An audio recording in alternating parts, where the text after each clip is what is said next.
아멘. 할렐루야. 네, 오늘도 이곳에 함께하고 있는 우리 모두에게 주님의 큰 은혜가 함께하기를 주님의 이름으로 축복합니다. 여러분 집에는 여러분의 의복을 또 깨끗이 빨아주는 세탁기가 있지요. 빨래는 누가 하냐 그랬더니 세탁기가 하지요 그랬더라고. 그전에는 다 사람이 손으로 그렇게 빨았지만은 요즘에는 세탁기가 빨아주고, 그리고 또 세제가 역시 세탁을 잘 하게 그렇게 도와줍니다. 옛날부터 우리 인간은 더러워진 의복을 물에 빨아서 깨끗하게 해서 입는 이 슬기를 가지고 생활해 왔습니다. 말씀드린 것처럼 그런데 요즘은 세탁기도 많이 발전이 되고, 그리고 세제도 아주 다양하게 그렇게 개발이 돼서 이런저런 얼룩진 옷들, 때 묻은 옷들을 세탁하는 데 편리함이 더해지고 있습니다. 그래서 사람의 손길을 덜어주고 있지 않습니까? 오늘 본문에 보면은 자기 두루마기를 빠는 자들은 복이 있다고 말씀해 주고 있습니다. 여기서 두루마기를 빠는 자들이 복이 있다고 하는 것은 영적인 그 상태의 정결을 요구하고 있는 그런 말씀인 것이죠. 그래서 두루마기를 빨자라는 제목을 가지고 또 말씀 안에 우리에게 주시는 은혜를 나누기를 원합니다. 오늘 시작되는 10절 말씀에 보니까 보라 또 내게 말하되 이 두루마리의 예언의 말씀을 인봉하지 말라. 때가 가까우니라. 때가 가깝다는 이 말씀을 말씀해 주고 있습니다.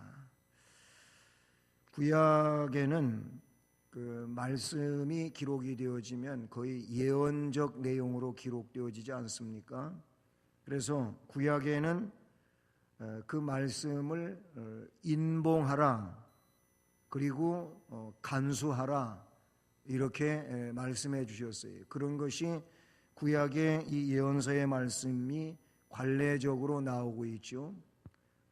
요한계시록으로 말하면은 봉인하라, 그것을 공개하지 말라는 거지요.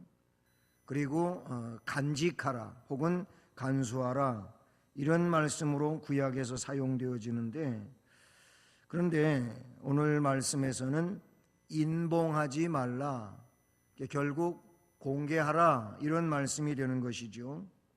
그 인봉하지 말아야 될 이유를 이야기할 때 때가 가까움이라 이렇게 말씀합니다. 때가 가까웠기 때문이라고 그것을 인봉하지 말라고 말씀하십니다.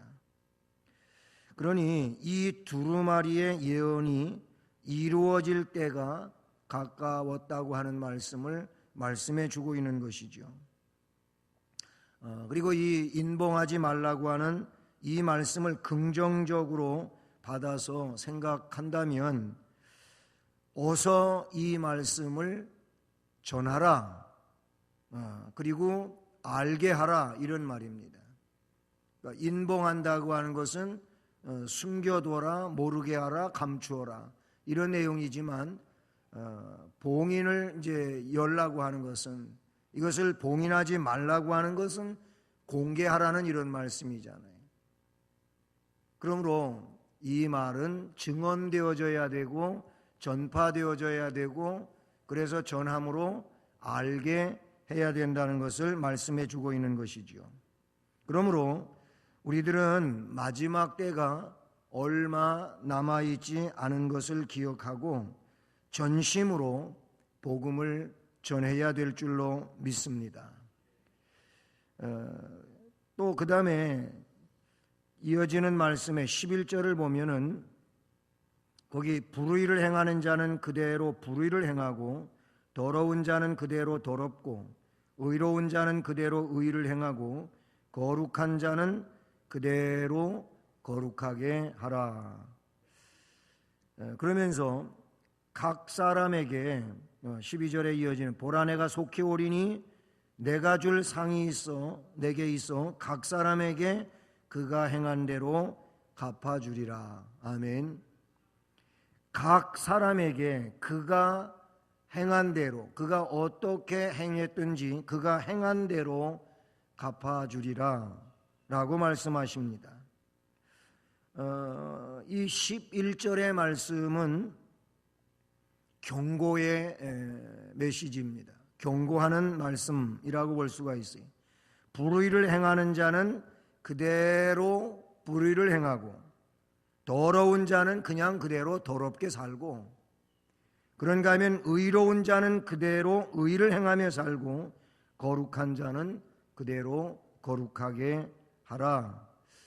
쉽게 이야기하면은 하던 대로 하다가 앞에 두 부류는 하던 대로 그대로 하다가 그냥 망하라 그 얘기예요.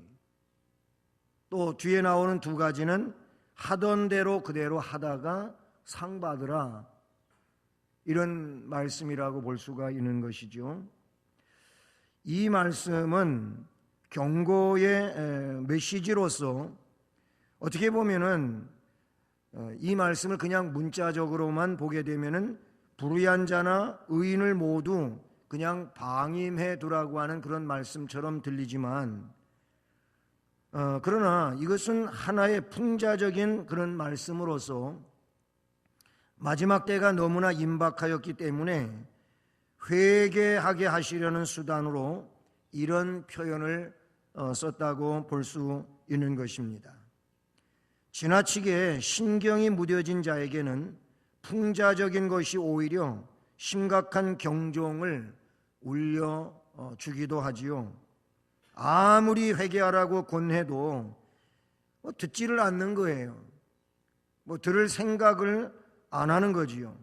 그런 사람에게는 어떤 의미에서는 이런 풍자적인 명령이 큰 효과를 거둘 때도 없지 않아 있는 것이지요. 좀 더 직설적으로 이야기하면은 이렇게 앞에 있는 말씀대로 불의를 행하는 자라든지 더러운 자라든지 영적인 면들인데, 그런 사람들에게 이렇게 한번 얘기한다면은 발끈하고 대듭니다. 어떻게?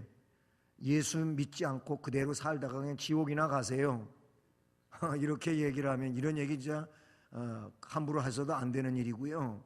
또 쉽게 입을 열어서 해서도 안 되는 일이지만, 그런데 이상하게도 그렇게 복음을 전하고 예수 믿고 함께 천국 갑시다, 예수 믿어야 합니다, 하나님을 꼭 인정하고 믿어야 합니다, 이런 말 듣지도 않아요.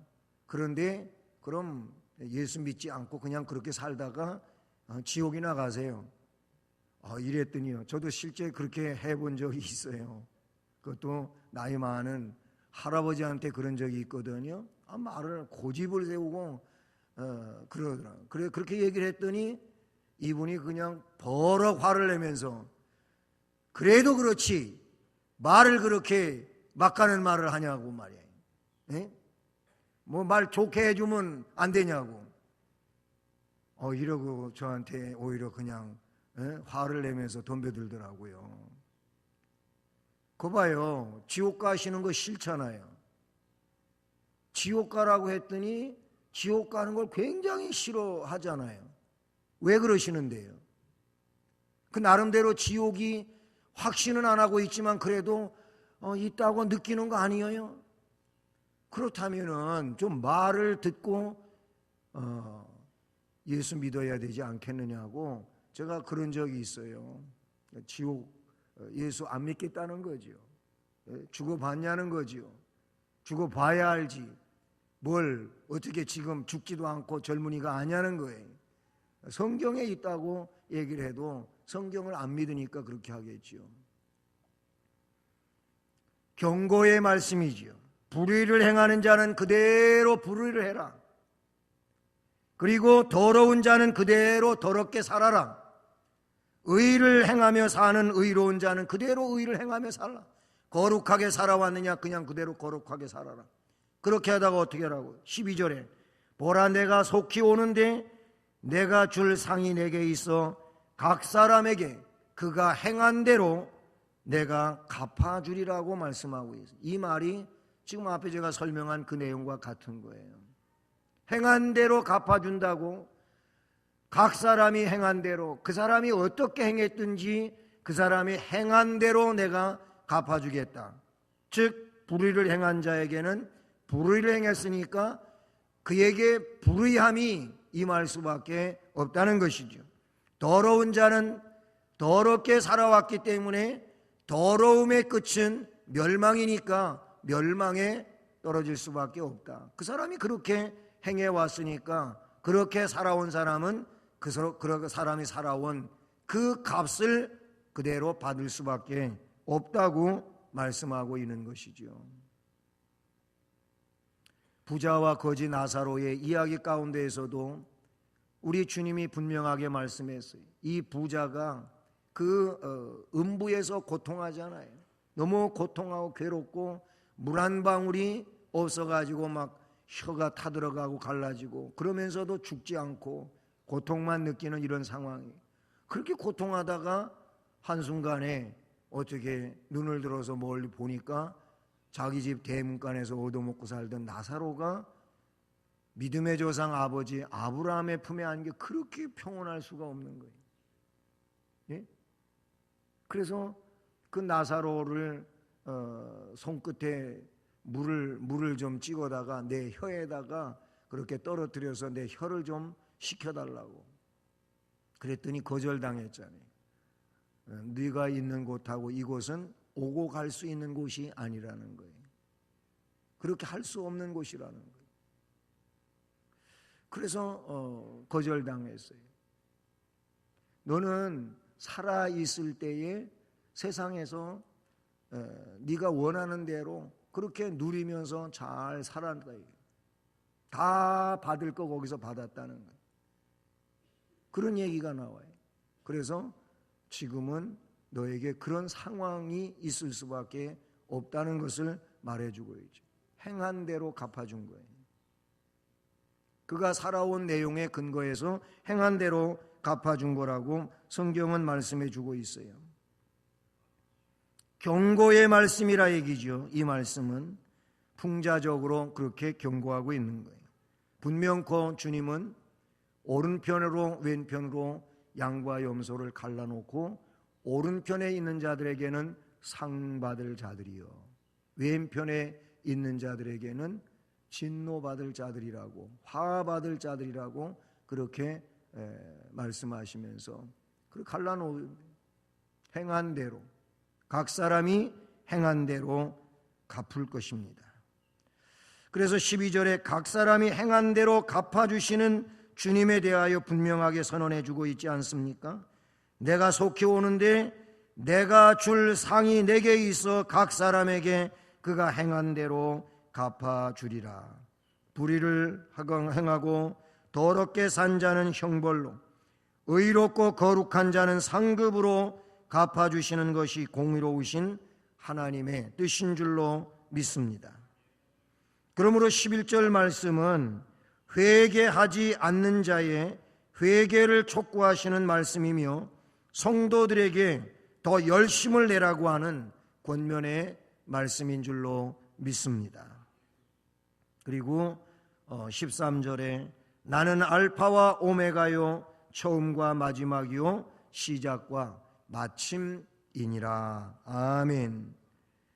이 말씀은 영원하신 주님을 이렇게 설명해 주고 있는 내용인 줄로 믿습니다. 우리 하나님은 영원하신 하나님이잖아요. 영원하시다고 하는 것은 시작도 없고 끝도 없는 그런 내용을 말하는 거예요.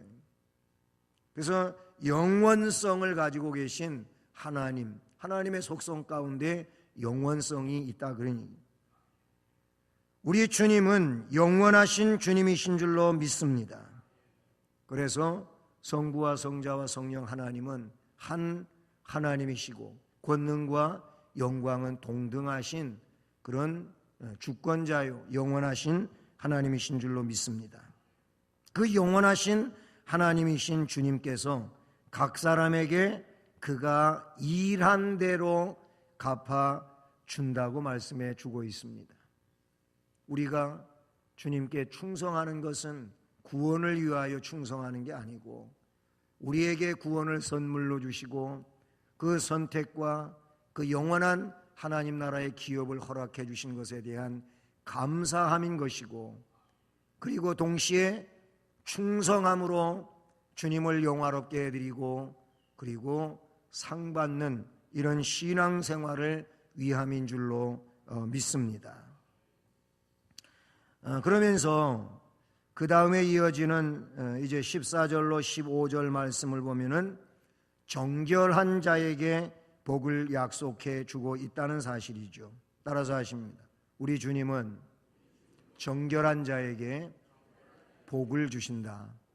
아멘. 주님이 친히 해 주신 말씀인 것이지요. 그래서 14절 말씀을 같이 한번 다시 읽어봅니다. 시작. 자기 두루마기를 빠는 자들은 복이 있으니 이는 그들이 생명나무에 나아가며 문들을 통하여 성에 들어갈 권세를 받으려 함이로다. 아멘. 이 말씀은 정결한 자에게 복을 약속해 주시는 말씀인 줄로 믿습니다. 두루마기를 빠는 자가 복이 있는데 이 두루마기를 빠는 것이 곧 복 있는 삶을 사는 거예요. 그리고 이 내용은 정결하게 되기를 위하여 힘쓰는 삶이라고 볼 수 있는 것입니다. 여기서 말씀하신 이 두루마기는 뭐 의복으로 이야기한다면은 맨 밖에 입는 옷이죠, 그렇죠? 안에 뭐 속옷을 입고 그리고 바지 저고리를 입고 그리고 그 밖에다가 두루마기를 입는 것이죠. 어떻게 보면 옛날 의상의 어떤 표현이라고도 볼 수가 있는데요. 그런데 이것은 그리스도의 속죄의 은총으로 말미암아 입은 칭의의 옷을 가리킨다, 이렇게 볼 수 있습니다. 그럼 칭의의 옷은 뭐 우리 하나님이 해주신 일이고 우리 주님을 믿음으로 그 공로로서 우리에게 입혀진 그런 옷인데, 근데 왜 우리는 이걸 또 빨아야 되느냐라는 것이지요. 주님의 공로가 부족해서입니까? 그렇지 않습니다.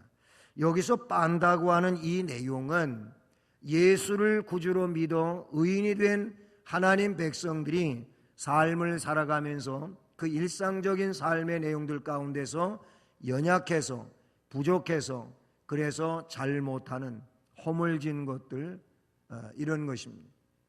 그래서 그런 것들을 어떻게 하라고요? 회개하라는 내용입니다. 회개하는 삶을 두루마기를 빠는 삶으로 이렇게 표현하고 있다는 사실이죠. 우리 그리스도인들은 믿음으로 의를 얻었지만 얼마든지 실수할 수 있는 연약성을 가지고 있어요. 바로 그럴 때 회개해야 되는 것이고, 회개해야 한 후에도 같은 죄를 짓지 않도록 언제든지 경건한 생활을 힘써야 하는 줄로 믿습니다. 예수 믿어서 의로워졌다고 우리가 회개 안 하는 겁니까? 안 해도 되는 겁니까? 그렇다고 또 죄를 안 짓는 겁니까? 그렇지 않잖아요. 우리 각자가 스스로 느끼듯이 예수를 믿고 하나님 백성이 되고 신앙으로 살아도 언제나 의롭게만 사는 게 아니잖아요. 우리는 부족하잖아요. 연약하잖아요. 그러니까 주님 앞에 우리가 기도를 드릴 때 꼭 빼놓지 말아야 될 게 우리의 부족함에 대해서, 연약함에 대해서 고백하며 그 핏공로로 다시금 씻어지기를 원하고, 그리고 그렇게 고백하는 이 기도가 우리에게 필요한 거예요. 그렇지 않으면 교만한 거예요. 그래서 우리는 항상 사죄를 주님께 간구하는 이런 심령이 되어야 하는 줄로 믿습니다. 회개하라 그 얘기인 것이죠. 그러니 예수를 구주로 믿어 의를 얻고 거듭나는 것 아주 중요합니다. 하나님의 선물이고 은혜입니다. 그런데 그것으로 다 끝나는 것이 아니라는 거예요. 마치 더러워진 옷을 빨듯이 정결한 심령을 유지하기 위해서 우리는 끊임없이 회개의 삶을 살아야 되는 거예요. 영적으로 더 충만하고 예민할수록 그전에는 죄로 여기지 않던 것들도 죄로 느껴지는 때가 있어요. 그래서 그거를 주님 앞에 내놓고 용서를 구하고 긍휼을 구하고, 그래서 그 피공로를 다시 새삼스럽게 더 의지하는 이런 삶이 된다라는 것이지요. 그렇습니다. 이게 바로 두루마기를 빠는 생활이지요. 두루마기를 빠는 것이 곧 회개의 생활이라 그런 얘기예요. 구약에서는 이 생활을 어떻게 표현하고 있느냐 하면은, 제사장들이 그 성막 생활을 하는데, 그 성막에 이제 성막문을 들어가면 거기 제일 먼저 나오는 것이 제단이죠. 제단. 그리고 물두멍이 있습니다. 물두멍. 이 물두멍이 뭡니까? 거기에는 계속 물을 길어다가 거기에다가 부어놓는 그런 이 일을 맡은 직분자가 있지요. 그러면 그 물두멍에 있는 물을 떠가지고 그 성막 안에서 활동하고 있는 제사장들은 어떻게 해요? 계속 손을 씻어야 돼요. 발을 씻어야 돼요. 왜요? 손과 발은 노출된 부분이고 제사를 드리면서 묻은 피, 그리고 그곳은 먼지가 일어나는 곳이라는 말. 그래서 이 먼지를 씻어야 되는 거예요. 예? 물로 손과 발을 씻으라 그랬어요. 이런 내용은 출애굽기 30장 17절 이하에 물두멍을 제작할 그 내용을 이야기해 주면서 물두멍에 물을 가지고 씻어야 할 것을 말씀해 주고 있다는 것입니다.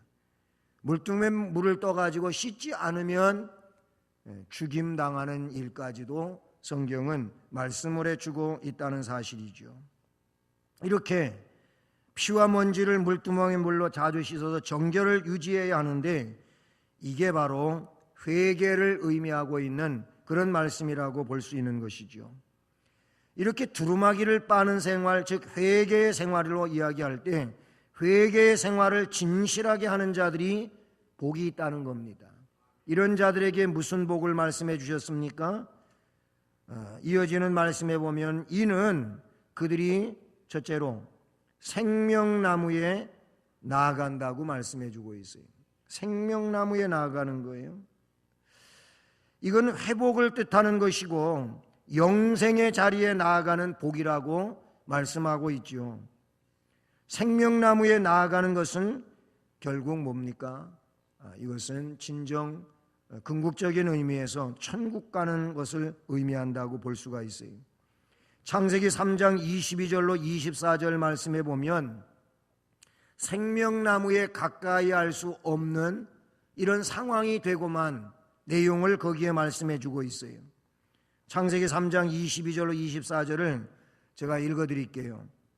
여호와 하나님이 이르시되 보라, 이 사람이 즉 아담과 하와를 두고 얘기한 건데 선악을 아는 일에 우리 중 하나 같이 되었으니 그가 그의 손을 들어 생명나무 열매도 따먹고 영생할까 하노라 하시고, 여호와 하나님이 에덴 동산에서 그들을 내보내어 그의 근원이 된 땅을 갈게 하시니라. 거긴 내보냈다 그랬어요. 그리고 다시 그곳에 들어오지 못하게 어떻게 하셨느냐면 하나님이 그 사람들을 쫓아내시고는 에덴 동산 동쪽에 그룹들과 두루 도는 불칼을 두어서, 화영검이라고 됐었는데 우리 개정판에서는 불칼이라 그랬어요.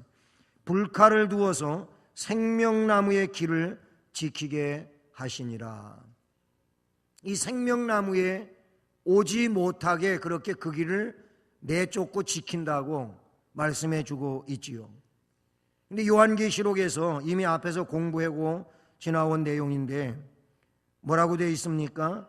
생명나무에 나아갈 수 없던 자들이 예수 그리스도의 공로로 두루마기를 빨므로 생명나무에 나아갈 수 있게 해주셨어요. 앞에 그 22장 2절 말씀에 보면 길 가운데로 이제 그 강이 흐르는데 강 좌우에 생명나무가 있어 12가지 실과를 맺히되 달마다 그 실과를 맺히고 그 나무 잎사귀들은 만국을 소성하기 위하여 있더라. 생명나무에 나아갈 수 있는 이런 은총이 주어지게 되었다는 사실이죠. 이처럼 두루마기를 빠는 자들은 생명나무에 나아갈 수 있게 된다는 겁니다. 그리고 또 한 가지는 뭐냐면 14절 그 마지막 부분에 이어지는 말씀에 문들을 통하여 성에 들어갈 권세를 받았다고 말씀해 주고 있어요. 할렐루야. 이 성은 새 예루살렘 성이지요. 하나님 나라지요. 이 두루마기를 빠는 자들이 문들을 통하여 성에 들어갈 권세를 얻게 된다고 말씀해 주고 있습니다. 그러므로 두루마기를 빠는 생활이 중요한데 회개 생활 잘해야 될 줄로 믿습니다. 회개해야 될 일을 회개치 아니하고 그냥 방치해 두면은 점점 더 영적으로 무뎌지게 되고 감각을 잃어가므로 회개할 줄 모르는 거예요. 회개를 안 하게 되면 이게 문제가 되는 거예요. 죄를 안 지으면 더 좋겠지만 죄를 안 지을 수는 없잖아요. 그러니까 천국은 죄를 안 짓는 사람이 가는 게 아니고 천국은 회개 잘하는 사람이 가는 거예요. 그리고 성령의 사람은, 말씀으로부터 찔림을 받는 사람은, 즉 말씀이 중심이 된 삶을 살아가는 사람은 회개를 안 할 수가 없어요. 왜냐하면 말씀이 그를 채찍질하고 말씀이 그를 권면하고 말씀이 그에게 역사하고 있는데 어떻게 회개를 안 합니까? 회개를 안 한다고 하는 것은 말씀이 그 안에 부재한다는 내용이 돼요. 그리고 성령의 역사가 그에게 없는 거예요. 성령의 역사가 있고서야, 또 말씀이 그에게 역사하고서야 회개하지 않을 수 없다, 그런 얘기예요. 그러니까 내가 회개가 잘 안 된다 하는 것은 이거 심각한 문제라, 그런 얘기예요. 우리는 이 말씀에 있는 것처럼 두루마기를 빠는 일을 잘 해야 될 줄로 믿습니다. 마지막 절 오늘 말씀 그 15절의 마지막인데 회개하지 않는 자는 성 밖에 있게 된다는 거예요. 예? 회개하지 않는 자들, 여기는 그런 이들을 어떻게 표현하고 있습니까? 여기에 한 6가지로 표현하고 있지 않습니까? 우선 개들이라고 되어 있고 점술가들, 음행하는 자들, 살인자들, 우상숭배자들 및 거짓말을 좋아하며 지어내는 자, 이들은 다 어떻게? 성 밖에 있으리라 라고 말씀해 주고 있어요. 이 말씀은 앞에 21장 8절에서도 나온 말씀이죠. 거기 보면 거기는 두려워하는 자들, 믿지 않는 자들, 흉악한 자들, 살인자들, 음행하는 자들, 점술가들, 우상숭배자들, 거짓말하는 모든 자들, 이들은 불과 유황으로 타는 못에 던져지리니 이것이 둘째 사망이라. 거기는 바퀴라는 표현 대신에 불과 유황으로 타는 못이라고 말하고 있죠. 그러니까 이 새 예루살렘 성 안이 아니면 성 밖인데, 성 밖은 결국 둘째 사망의 장소, 불과 유황으로 타는 불못이라고 말할 수 있는 것이죠. 성 밖에 있다고 하는 것은 멸망과 지옥을, 그 형벌을 의미하는 것이라고 볼 수 있는 것이죠.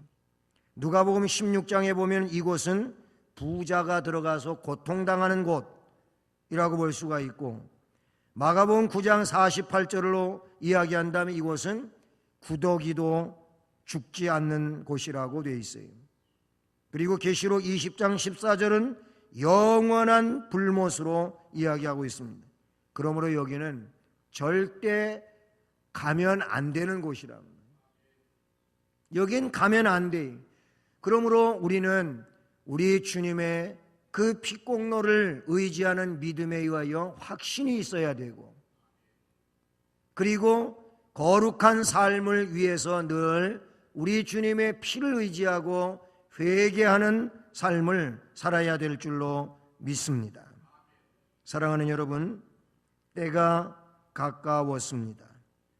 나 개인적 종말에 관하여도 때가 가까웠다라는 말을 할 수도 있고, 그리고 2000년 전 종말이 시작된 그때보다 지금은 많은 시간이 지났기 때문에 가까웠지 않겠습니까? 그러므로 우리는 일한 대로 갚아주시는 주님을 기억하고 우리 모두 정결하게 살기를 힘쓰는 자 되기를 바라는 것입니다. 왜냐? 주님은 정결한 자에게 복을 약속하셨기 때문에 그렇습니다. 주님은 말씀하셨어요. 내가 거룩하니 너희도 거룩하라. 이렇게 말씀하셨어요. 우리에게 거룩을 원하시는 주님인데, 그 거룩은 물론 주님의 공로에 의하여 거룩한 것이며, 우리가 그 공로를 의지하고 믿음으로 살아야 하는 것이며, 그리고 매일의 생활 가운데서 회개의 열정을 잃지 말아야 한다는 사실을 기억할 수 있기를 주님의 이름으로 축복합니다. 모쪼록 언제든지 매일매일의 생활 가운데서 한날을 뒤돌아보면서 내 마음속에 하나님 앞에 부적절한 것들, 또 내 생활 속에 부적절한 것들을 언제나 하나님 앞에 내어놓고 은밀히 회개하며 기도하는 이런 심령으로서 깨끗한 이런 영적 생활로 나아갈 수 있기를